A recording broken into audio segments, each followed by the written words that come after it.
حضرت ابو ہریرہ رضی اللہ تعالیٰ عنہ کہتے ہیں کہ رسول اللہ صلی اللہ علیہ وآلہ وسلم ایک مرتبہ رفع حاجت کے لیے تشریف لے گئے۔ آپ کی عادت مبارکہ تھی کہ آپ چلتے وقت ادھر ادھر نہیں دیکھا کرتے تھے، تو میں بھی آپ کے پیچھے پیچھے آپ کے قریب پہنچ گیا۔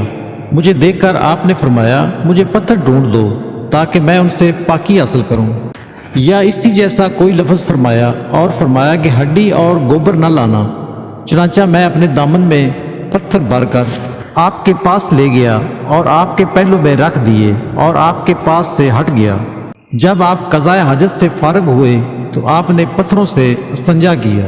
عبداللہ بن مسعود رضی اللہ تعالیٰ عنہ کہتے ہیں کہ نبی کریم صلی اللہ علیہ وآلہ وسلم رفع حاجت کے لیے گئے تو آپ نے مجھے فرمایا کہ میں 3 پتھر تلاش کر کے آپ کے پاس لاؤں، لیکن مجھے 2 پتھر ملے، تیسرا ڈھونڈا مگر مل نہ سکا، تو میں نے خشک گوبر اٹھا لیا، اس کو لے کر آپ کے پاس آ گیا۔ آپ نے پتھر تو لے لیے مگر گوبر پھینک دیا اور فرمایا یہ خود ناپاک ہے۔